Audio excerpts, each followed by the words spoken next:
have two seminar speakers. We have Dr. Andrew Nelson from Plant Sciences, and we have Dr. Julie Armin, who's from Family and Community Medicine. And as is UBRP tradition, we like to have students introduce each of our speakers. And so I'm going to invite up Jack to introduce our first speaker, Dr. Andrew Nelson.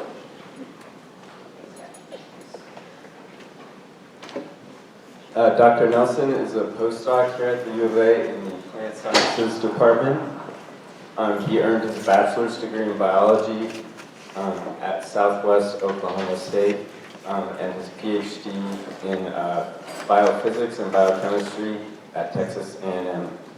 His research involves the use of comparative genomics tools to identify genetic factors that are associated with stress resilience in plants. You can frequently find him speed walking to Cafe Luce several times a day. So I'm happy to introduce Dr. Andrew Nelson.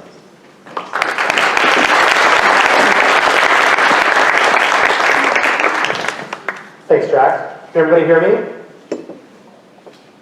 Yes. Yes. Excellent, thank you. Okay, so as Jack said, I started my scientific life as a biology major in a small school in Oklahoma that didn't have any kind of really computational biology.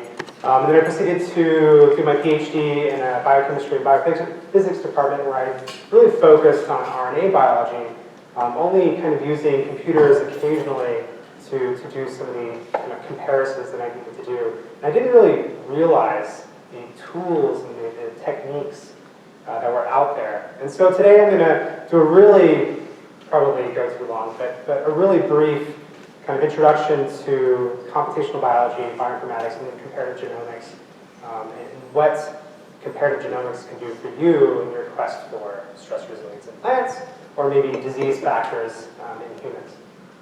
Okay, so as scientists, we use computers and computing in a lot of different ways.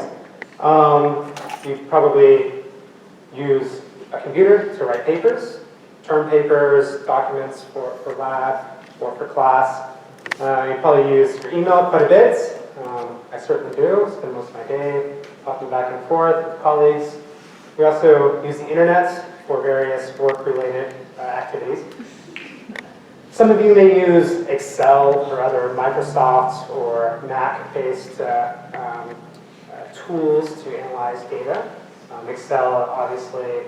A small number of you may use graphics programs to make figures. Probably not memes, but real data figures. But computing can do a lot more than what most of us utilize it for on a daily basis. Computers and bioinformatics in general are incredibly important today, more than they were yesterday and more than they have been ever in the past. Because as I speak, we're generating petabytes of information that needs to be sifted through in some way that we can't do by hand. We really need a computer to guide us and to tell us what information is found in those data. So bioinformatics as a field, I would argue, and give or take a few years, but I would argue that bioinformatics arose when we had kind of this confluence of personal computing coming about, probably before you guys were even born. You probably never have ever seen a 386, IBM 386, with its super powerful hard drive of 12 megabytes. The Human Genome Project, which was really going into full steam in the early 2000s, late 90s, early 2000s, producing lots of data associated with your 3 billion base pair genome. And then, of course, the internet, the World Wide Web, which allows scientists to distribute information between all of us and to identify and utilize tools that are available and that other people have figured out how to use. So this confluence of ingredients led to a whole field of computational biology or bioinformatics. And bioinformatics, as a definition, is the use of computers to extract information from biological data. But that's a loaded term.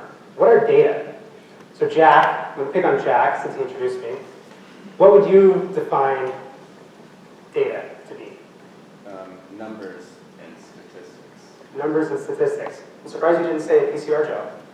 Bands on a gel. Does anybody else have a definition for data?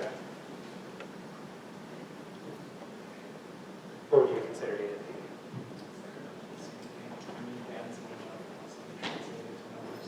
be? Yeah. So, okay, so I would say, and I didn't steal this definition because I'm afraid to come up with definitions on my own. Data can be defined as a symbolic representation of information. Okay, so bioinformatics is we're extracting information from symbolic biological information. Well, what does that mean? What is symbolic representation of data? So we all know that cells, inside cells, are chromosomes, and chromosomes are made up of DNA, and within this long stretch of chromosome, long stretch of DNA are genes. So we probably all know from our basic biology that DNA is made up of C's, A's, G's, and T's. But we probably don't often think about the fact that a C is merely a textual representation of a phosphate, a couple of phosphates, a sugar base, a sugar, and a base.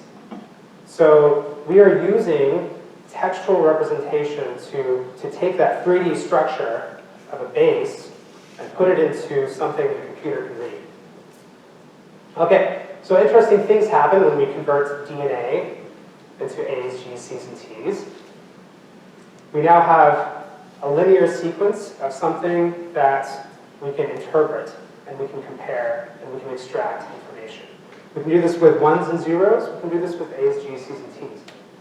So converting data to text allows us to conceptualize and understand what is actually in yours and my genome. So we can take the DNA sequence of a gene. We know a gene starts with ATG. It ends with some stop codon, a protein coded gene, by the way, sorry. Starts with an ATG, ends with a stop codon. We can translate that again into textual representation of a peptide sequence, the thymine through to serine, alanine, etc. Turn that into a structural representation now. So now we're back into images, but this is still data. And we can use any of these bits of information to ask, what is special about this segment of DNA that allows it to perform a function? What function is it performing? And is there something special about the structure itself that is facilitating this function? So I hope you guys can see this three-dimensional structure of this protein. It's got a nice little hollow center in the middle of it. This is actually a water transport protein. It's found in the membrane of eukaryotic organisms, and it helps to regulate the flow of water in and out of the cell. So this is, it's called an aquaporin, protein involved in water transport. So we can use that DNA sequence, we can use the protein sequence, or we can use the structure, anything that has been functionally characterized in one species, and we can use that and we can look for similarity in another species.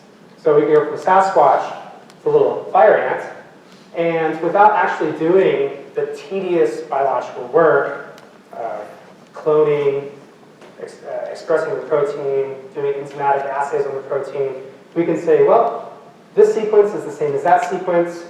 When we produce the protein from that, produce the structure from that, they're all the same. This sequence in this organism is likely doing the same thing. You guys have probably all done this before. You just didn't realize you were doing comparative genomics. So the search for similarities in DNA data sets, genomic data sets, transcriptomic data sets, so the RNAs that are being produced from the genome, this is the subcategory of bioinformatics called comparative genomics.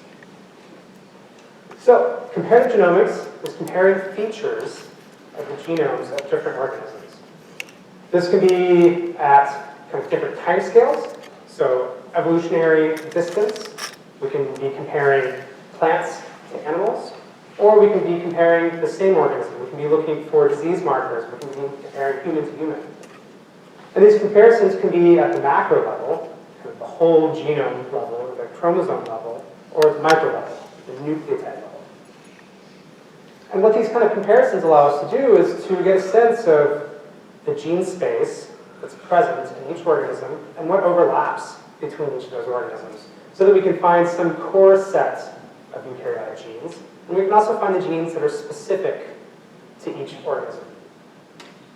And we can use kind of these guiding principles of conservation to address whether or what a particular gene might be doing. So there's three kind of what I would consider guiding principles of conservation. Number one, if a gene is found in all eukaryotes, it's probably absolutely critical for some eukaryotic function. Something involved with replication that all eukaryotes share. The more widely conserved a gene is, so say a gene is shared amongst all plants. So it's not shared amongst all eukaryotes, but it's shared amongst all plants. Well, it's probably performing a function that's important for all those plants. Maybe it's involved in photosynthesis. And then the third principle, you only need to functionally characterize a conserved gene in one species to be able to infer function in other species in which that gene is conserved. So as I showed you with Sasquatch, if we identify a gene, we functionally characterize it in Sasquatch, and then we identify a conserved sequence in ants. Without doing the functional characterization, we can say with confidence, we can make a hypothesis that that gene is performing the same function in both. So how do we perform these kind of comparative genomic comparisons? So what I'm showing you here is a cartoon representation of a whole chromosome alignment, and showing you these colored blocks are genes on that chromosome. And if we were to compare chromosome 1 from your genome and compare it back to the same chromosome from the same genome, we would get complete conservation of structure and organization and sequence of all those genes. This conservation is called centening, and it merely means that everything, the chromosome organization, gene organization, and the sequence are conserved. If we were to represent this in a different way, this would be called a dot plot, where we were to organize all the chromosomes from one organism on one axis, and all of them from the other organism on the other axis. We would get a one-for-one, we would find the same gene found in each location if we were to compare across all 5 chromosomes. So loss of syntheny occurs over time as organisms get further and further apart. So plants to animals, there's almost no syntheny. If you were to compare human to human, there would be a lot of syntheny. So here I'm showing you a representation of loss of a little bit of syntheny, where you see a couple of genes, like this gene here, getting lost, where you get a duplication of one gene and a partial fragmentation of another gene. So this would be what you would see between close relatives, 2 closely related species. But we would still say, well, this gene here is in the same place, this gene here is in the same place. These genes share sequence similarity, but probably perform the same function. They share chromosomal location, they are syntenic, therefore they're probably regulated in the same way, they're expressed in the same manner.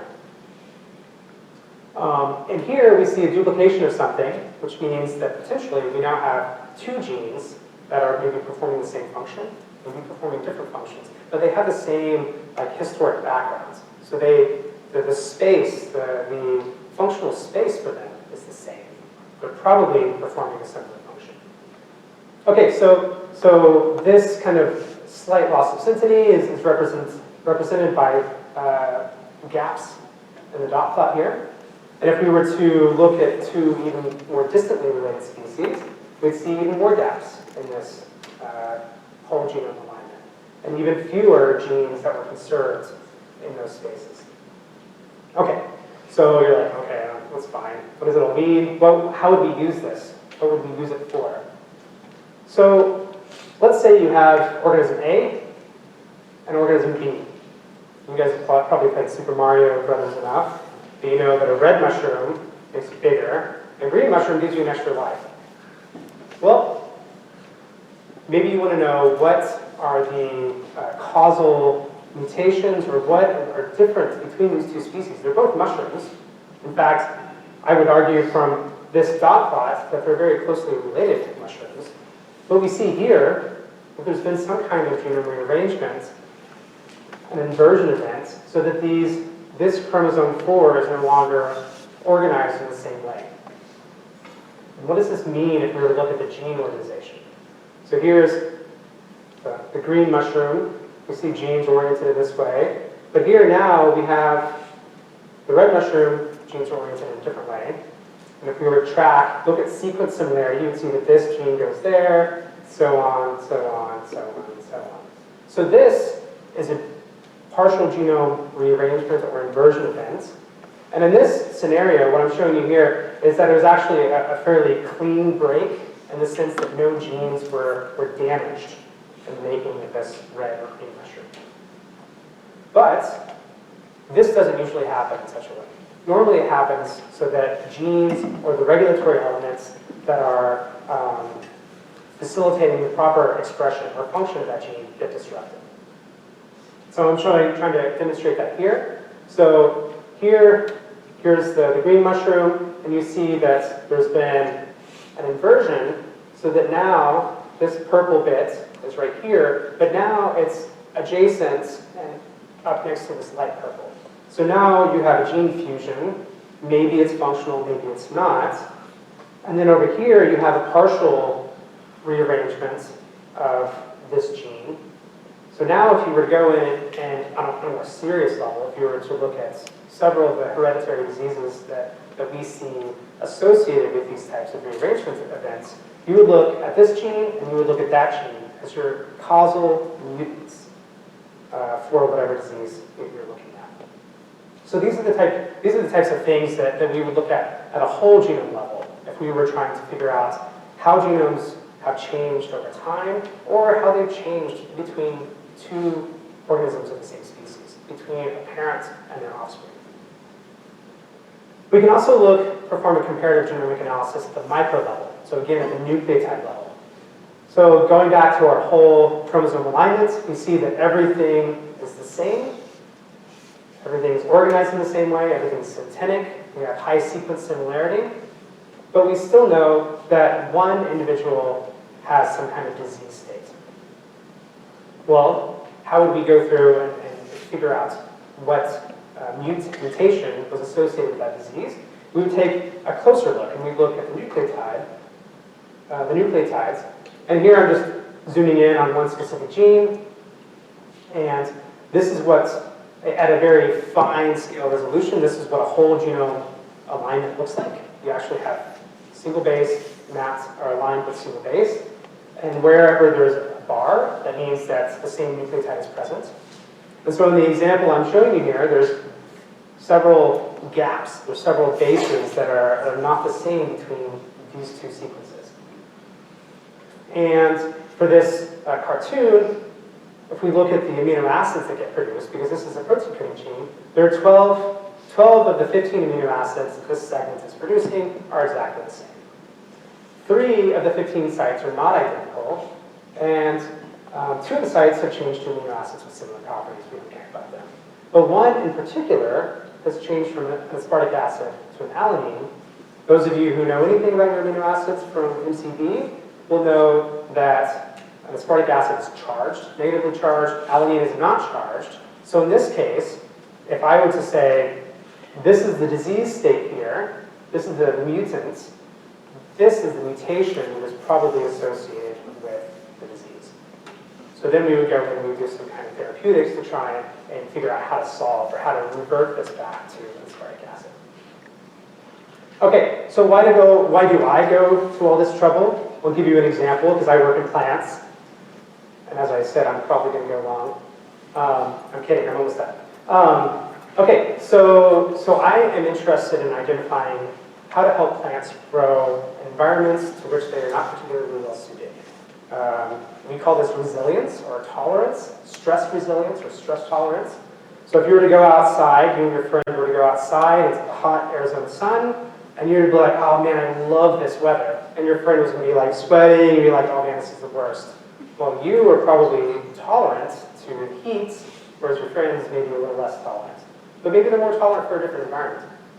Not to say that you're better than your friend. Okay, so I work in plants. Heat resilience and drought resilience are my the two major stresses that I'm interested in. And one way in which we can do combine both a whole genome alignment type of analysis, kind of a macro analysis, plus this nucleotide level analysis, is to do something called the genome-wide association study. And what this is doing is taking a whole bunch of individuals that are heat resilient, same species, just maybe different historical backgrounds, and then a whole bunch of organisms that are heat susceptible, doing a whole genome alignment, and then identifying the places in their genomes where you see a single nucleotide polymorphism, a SNP, associated with stress resilience. And at that location, there's a different nucleotide, different SNP that is associated with heat susceptibility or stress susceptibility. And what you do is you scan the entire genome looking for these SNPs. And if you get enough of those individuals, if you have a big enough population of individuals, so like this room, for instance, to test all of you for heat resilience, we would then ask, are there any of those SNPs that are statistically significant, that are present in almost all of the stress resilient organisms or individuals? And we would say, okay, that individual, that SNP, and this SNP over here, those are going to be the ones that are responsible for the resilience. So this is a Manhattan plot. They're called Manhattan plots because normally they look like the skyline of Manhattan. This only has 2 skyscrapers, so it's more like a Tucson plot. But using this kind of analysis, we can identify 2 SNPs, and these SNPs fall within water transport genes. So now you see why I showed you the structure of the water transport protein in the beginning. These are where causal mutations are associated with heat resilience, which kind of makes sense. You would want to be able to transport water more efficiently if you were having to deal with heat. Okay, so GWAS, just like other comparative tools, can help you associate genotype with phenotype being stress resilience or disease susceptibility. Okay, so in conclusion, I've told you how kind of large-scale alterations in genome organization can be identified using comparative genomics, and so you can get down to disease or tolerance or any other kind of thing that you're interested. And also how kind of micro-level, kind of combo macro-micro analysis, GWAS, can help you identify things that, nucleotide polymorphisms that are associated with stress or disease, etc. So I should end, and I will end, by adding the caveats that bioinformatic insights are only as good as the biological data and the biological knowledge that we have to build on.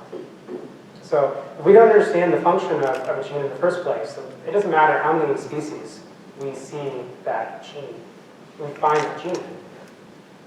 We still have to do the biochemical characterization of that gene in at least one species, which is hopefully what some of you guys are doing. Okay, thank you, and I will be happy to answer any questions.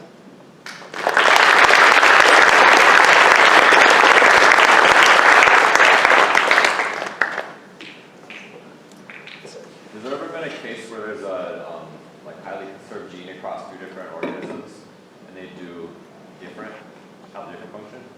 Yes. So it's not just about sequence conservation within the gene itself.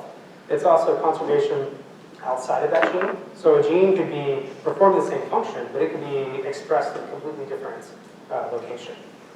So, for instance, you have a gene in plants that's expressed in the roots, normally expressed in the roots, highly sequence conserved, but in another species it's expressed in the flower. Well, it can't do the same function in both. Or it can't do the same kind of biological big function in both. It has to be doing something different. Yes, What is your working definition of function? Has a measurable impact on an organism at the cellular or large scale. Is that big enough for you? That's a good question. It's a good philosophical question. Are you doing comparisons between species that say animals form related to something or Yeah, so you're asking about, yeah, different, so I've talked about comparative genomics at purely a genomic level. There's a large subsection of comparative genomics that looks at comparative proteomics, comparative transcriptomics. And so, like, you know, serines and threonines get phosphorylated. Well, what happens if you have, well, what's the mimic, glutamic acid or something? I think there's a phosphomimic. You know, what if that gets dumped, you know, popped into its place at surface level? Potentially, it's always on.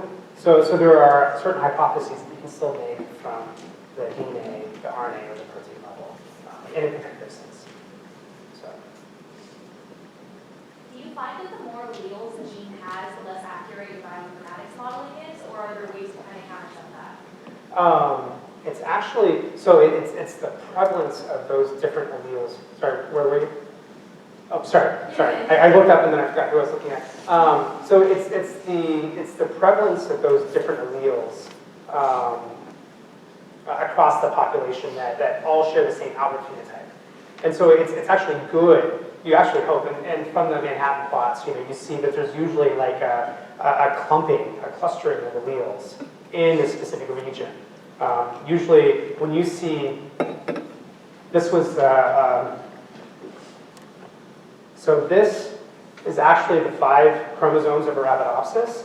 And so, obviously based on the scale, this single peak doesn't actually represent one SNP, it actually represents a cluster of alleles. Alleles being, you know, multiple SNPs or polymorphisms or whatever. So yes, you're absolutely right. Those actually make it more robust. Because, yeah. So in some cases, you're actually looking more at phenotypes comparing against each other and then understanding the genomics underneath that. Exactly. Yeah. Why do you look at single point mutations in the genome instead of looking at 3 codons, like codon, to understand where the point mutation is breaking? Yeah. So from laziness, I represented the easiest case to understand. But obviously, as she was saying, these alleles will come in in a multitude of different forms. They could be deletions where you get 3 nucleotides being deleted, or 4, you get, you know, missense, or sorry, frame shift. So they come in all different forms, but it's how many of them are clustered within the same gene, or the same region, you know, surrounding the gene. And that tells you whether or not the regulatory region next to that gene or the gene itself are causal in that case. So yeah, it's not just a SNP. It could be, you know, any kind of polymorphism or anything else. Okay, I should probably let the next speaker go. I think we'll wrap up, but do you mind if we share your email address if other people have Sure, yeah. other questions? Yeah. Okay. Wonderful. Thank you again. We appreciate it.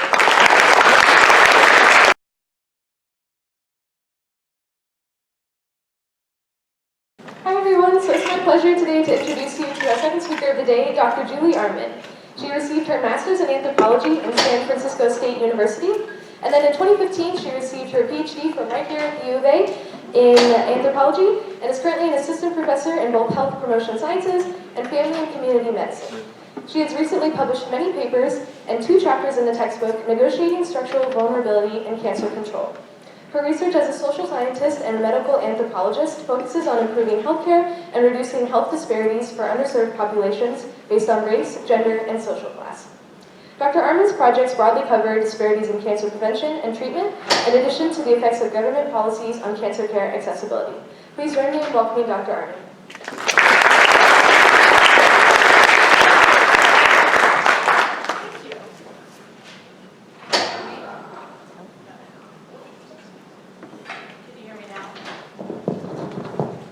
Yes. So I'm going to tell you a little bit more about myself. And I wasn't quite sure what this audience was all about. I've never done one of these presentations before for UBRP, although I've worked with UBRP students. But I thought one of the questions I get quite frequently is, well, it's not a question. It's more like, oh, you're an anthropologist. That's cool, like Indiana Jones. And that's really cool, but that's not what I do. Some of my colleagues look a little bit more like Indiana Jones. But I thought I'd talk to you a little bit about how I got to where I am. And you can see here, I have a picture of myself with one of my UBRP students, Roxanne Van, who just presented a poster of some qualitative data analysis that she's been helping me with, focused on cancer survivorship and care coordination. And so I thought I'd talk a little bit about myself and then move on to speak to you about a project that I'm working on with a colleague up at NAU, and that's in process. So you're going to hear a little bit about community-based research, very different from what the lecture you just heard. When I was creating this little map of my trajectory, initially I thought, well, I want to create wiggly lines because I think that, everybody's path is somewhat, it's not as straight as we think it will be, and it's also not ultimately as straight as the story that we tell. So the story that I tell you today is going to seem very straight and not so winding, but I think you'll see some bends in there somewhere. But I'm going to start off with my undergraduate degree, which was actually in English literature. And thankfully, we still have a university system in the United States that enables us to take a broad range of courses. So I had my degree was in English Lit, but I took lots of other classes that introduced me to the basic sciences, social science, history, philosophy. And so from there, I got my bachelor's degree and started working in the field of what I broadly call health communications and technology. So I started as the media relations manager for the American Cancer Society in San Francisco. And then I went from there to a startup at, when I got to the startup, it was called Intermap Systems. We had several names, and since I left, it's had several names. But it was focused on creating technology to deliver health-related information. And we had clients like pharmaceutical companies and hospitals who we'd work with to create information infrastructure. And I was the product manager there. And when I was in those positions, I started to feel like I developed some questions about how our healthcare system worked. My role in it, as whether I was doing media relations for the American Cancer Society, which is a massive organization, as you know. It's national, and I was doing media relations in the Bay Area, where my communities felt that certain things were very important, certain issues were very important, that possibly the national organization didn't see as important. So I was stuck kind of in between these two stakeholders and feeling the stress of that. And then when I was working for the tech company, I worked with our user design person to do user testing. And so that's when you kind of see how you bring people in, you see how they interact with your technology, and you adjust your technology based on their interactions with your technology. And I thought, this is interesting. So, I got a taste of, with ACS, I was getting a taste of health disparities. I would work with communities and see how, there were differences in cancer screening rates and outcomes. And so I got a taste of cancer disparities, which I hadn't really explored in undergrad. And then I was also doing user testing, and I thought, well, how can I bring like social science and health together? So I kind of put my toe in the water, got a master's in anthropology because I was living in San Francisco, and I was working while I tried this master's program and did that.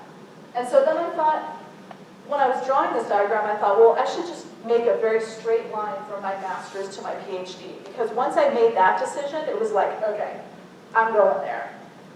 But it still it was, you know, a wending road. So all of my experiences leading up to my PhD helped direct me to where I am now, doing health equity research, cancer disparities research, and community-based research. So I just wanted to explain to you a little bit about what medical anthropology is, because a lot of people don't know. Has anyone ever taken an anthropology class? A few people, not as many as I would think. So medical anthropology is a large field. It's generally thought of as a four-field discipline: linguistic anthropology, biological anthropology. Biological anthropologists might look at evolutionary, you know, forces that influence people's health. Archaeology, those are the Indiana Jones guys and gals. And then cultural anthropology, sociocultural anthropology. And so this medical anthropology is a large field. It's just getting bigger. And it's one of the largest sections in my professional organization. And it really is, again, like the field of anthropology, broad. It interweaves a lot of different perspectives and looks at how ultimately the individual operates within a big social structure. But it uses many approaches to problem solving. And the kind of the anthropological method for people like me is ethnography, which is very broad. I could spend far more than 20 minutes and could spend an entire semester talking about it. So suffice it to say that it's kind of systems thinking. So when I go in and I look at a problem, so to speak, a research problem, I think of it from a systems perspective. I think about it from a variety of stakeholders' perspectives, from a variety of levels. And one of the cornerstones of ethnography, and really of all anthropology, is participant observation. And it's this idea that, you know, the people who you are studying, that you need to spend time with that community and really participate in a meaningful way. So you're participating and observing, and this allows you to take the data that you're collecting and situate it in people's lives and in a particular context. It gives you more understanding of the data that you're collecting. So with that, that's just my little bio. And I'm happy to answer more questions about that later. But I thought I would talk to you about a community-based project that I'm working on. And in 20 minutes, you know, I really can't give you much. So I'll try to consolidate it, and maybe with your questions you can clarify some of what I'd like to discuss. But the goal of this project is to improve cancer screenings for women with disabilities, Native American women with disabilities.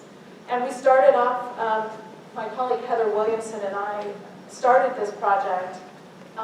You know, I'm a cancer researcher, she's a disabilities researcher, and we started off with, you know, there's not a lot of research in this area.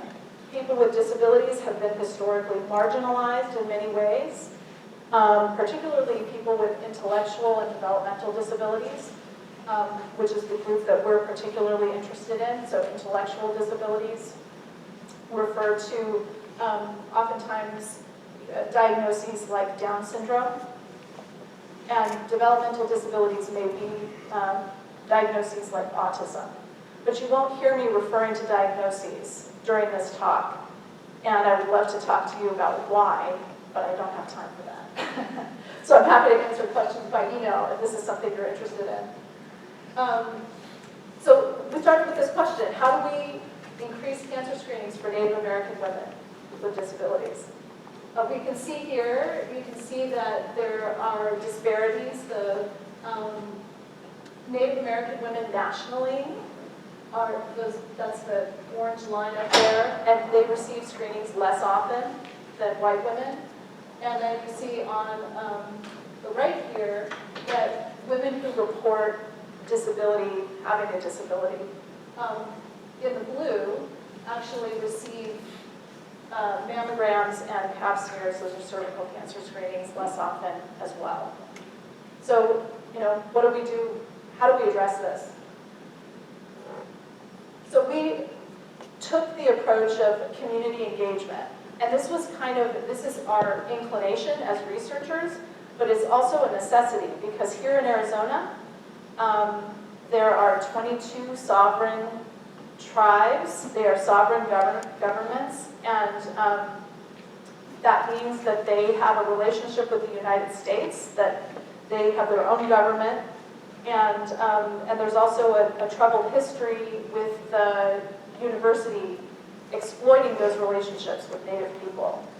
And so we knew that we needed to partner with communities who have an interest in this and who really want to build their program to improve screenings for women with disabilities. So we knew we had the data to show that they're not getting screened as often. We have an evidence-based curriculum. It's an education program for women with intellectual disabilities called Women Be Healthy 2. The 2 has a long story behind it, but that's for another time. And so we began talking to communities, and in that process, we also dug into the literature. And we know that there are multiple reasons why women with disabilities are not getting screened for cancer. So we're using an eco-social model, which acknowledges the many interactions of these levels, these different levels of influence. So we know that at the organizational and provider level, oftentimes providers are not educated about care for people with disabilities, and so may not offer to do a pap smear. We know that women who live with their families are less likely to get screened than women who live independently in the community or who are living in group homes. And we also know that there are individual factors that can affect women's willingness to engage in screening. So many people with intellectual and developmental disabilities may not like to be touched, which makes it a challenge to get a screening done. So like I said, we started talking to communities. We engaged an advisory board, which is pretty common for community-based work. And we leveraged connections that Heather and I had at the state level. So we have cancer control organizations, disability-focused organizations, and also organizations that are concerned with Native American health. And so here, I just wanted to show you the curriculum that we're working with. And this is, what is on here is not terribly important because I will explain it to you. It's very, obviously there's a lot, and this is part of the adaptation that we want to do because we're anticipating that there are actually 22 sessions, and I couldn't fit all the sessions on this slide. We're anticipating, and we've gotten preliminary feedback, that 22 sessions is not going to work. It's too long. And so most of the sessions are focused on your basic body education, educating women about their bodies, what happens when you go get a screening. And notably, I wanted to point out that at the top, the job for health, every session has a little homework activity where women are asked to go home, think about what the barriers are to getting a cancer screening and how they might address those barriers. And I want you to understand that for all of you in this room, that may seem like, like what? I'll pick up the phone and I'll call.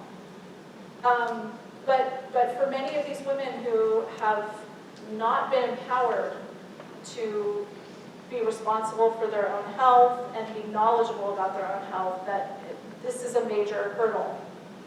And then also relaxation is a big part of this program as well, because, and in fact, every session involves relaxation, because the curriculum developers realize that, this is an issue for particularly women who don't like to be touched. They're going to have to do breathing exercises to get themselves calm enough to go through a screening. And then field trips to a mammography facility or to a doctor's office so that you can see what, put your hands on the stirrups or on the mammography machine. So we're in the process of data collection right now with our community partners, but I wanted to show you a little bit of how we're adapting. We're using evidence-based methods for adapting the curriculum, because the curriculum's been tested. We don't want to lose any of the essential elements of that curriculum, but we also want to we want to adapt it to the cultural context in which we're working. So our advisory board gave us some preliminary feedback, which is helping us kind of guide our in-depth interviews that we're doing currently. And I'll talk to you more about those on the next slide. But the Centers for Disease Control has guidelines for how to kind of adapt evidence-based curricula. And one of the things that they mentioned is very important is thinking about what messages are being communicated and what skills are being developed. And our advisory board, when they looked through the curriculum, recommended that we need to bridge the curriculum concepts to cultural knowledge. So some tribes may not have even words for disability. And so the kind of mainstream culture's idea about disability may be very different for certain tribes. So we need to acknowledge that and use disability, the word disability, very mindfully. And then also link the education about women's bodies to ideas about the sacredness of the female body. The CDC also recommends that you think about how the curriculum is delivered. So what are the recommended teaching methods, and how many sessions should be delivered, etc. And our advisory board recommended using holistic approaches, mind, body, spirit, and reducing the frequency of the curriculum.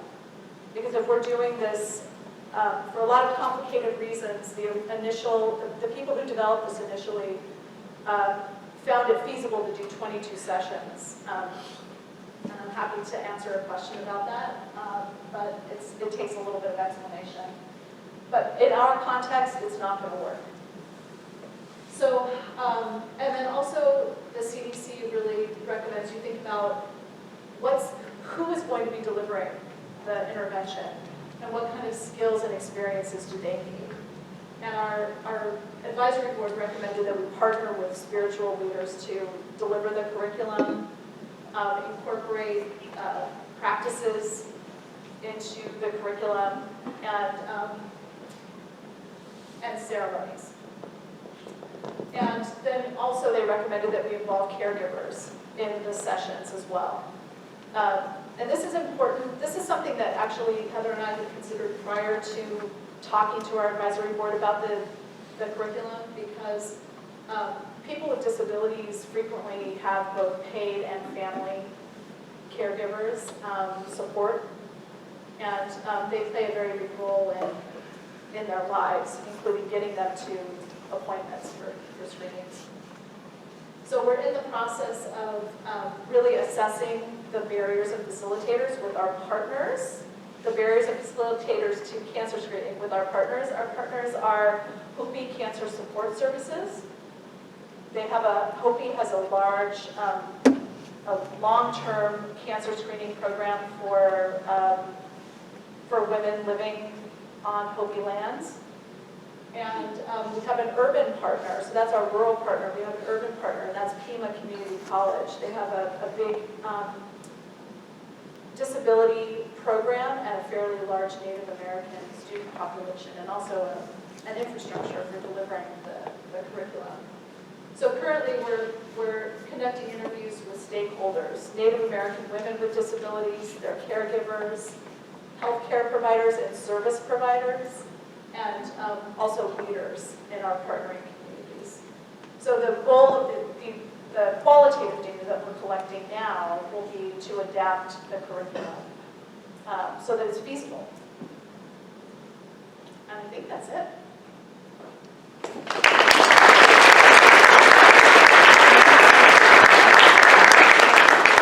I have time for questions? Okay.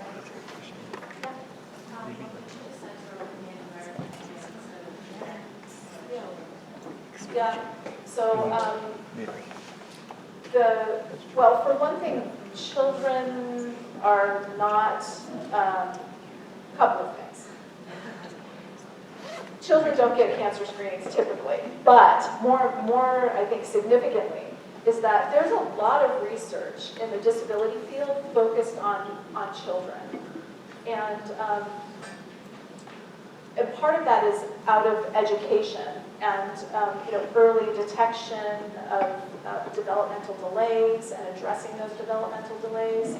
There's really not a lot written about adults. It's like, I've heard people talk about it as like falling off a cliff. So once kids with IBD get to a certain age, they just kind of they disappear. And so we're considering our work as a significant contribution to that research in the adult population. And as far as Native communities, I think that was the second part of your question. There is some evidence that disability is slightly higher in the Native communities in the state of Arizona. That's disability across the board. So there's a major need to do some research here. And this is a group of people who are just kind of invisible in many ways. How long-term do you generally find community-based interventions like classes to be? You mean, are they sustainable? The goal is to create something that is sustainable. So we're working, we had the luxury to develop community partners who we feel have the capacity to continue with this work once we're not doing the research on it anymore. Because the Hopi Cancer Support Services is funded by the Centers for Disease Control. They have a large-scale, nationwide breast and cervical cancer screening program. And the PIMA, they have an infrastructure for delivering the curriculum. And in fact, at PIMA, a lot of times people with intellectual disabilities they take part in life skills classes. And community colleges they play a really big part in that. So money management, how do you manage a household, things like that. So that would fit into those kinds of life skills classes. Have you, when you're doing your research, run into problems with the university's reputation with engaged tribes?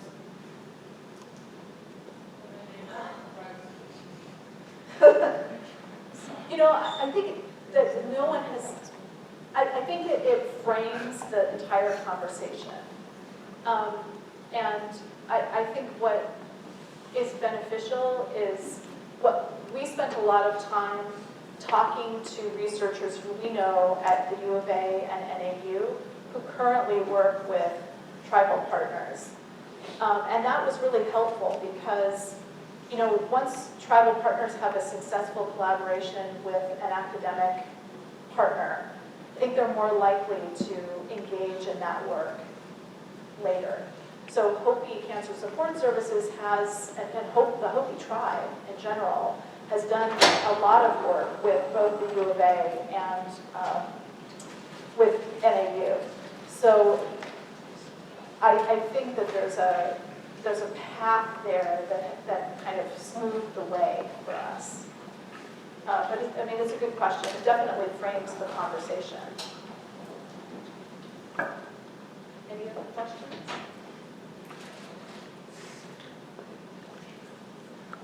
So now that there's 22 sessions is out of the question, have you come up with maybe a smaller number, or is that still being worked We're out? still trying to work that out.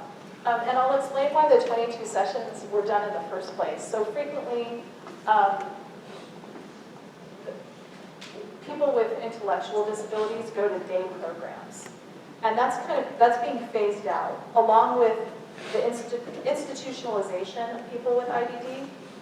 I think that there is a sea change happening where organizations are, and the government, quite frankly, is realizing that, you know, that's segregating a whole group of people and keeping them away from the general population. So anyway, they studied the curriculum in a day program context, because that's really where a lot of people with ID go during the day. And we're anticipating that we're going to do this program in the community. It's not going to be in a day program necessarily. So in a day program, you get people who come in on a daily basis. You can count on them being there, but in the community, it's up to them to really come. Does that make sense? Yeah. I feel like that was not a very good response, just because there's so much history that I don't even have time to discuss. And history is very important. As I alluded to earlier. So thank you very much.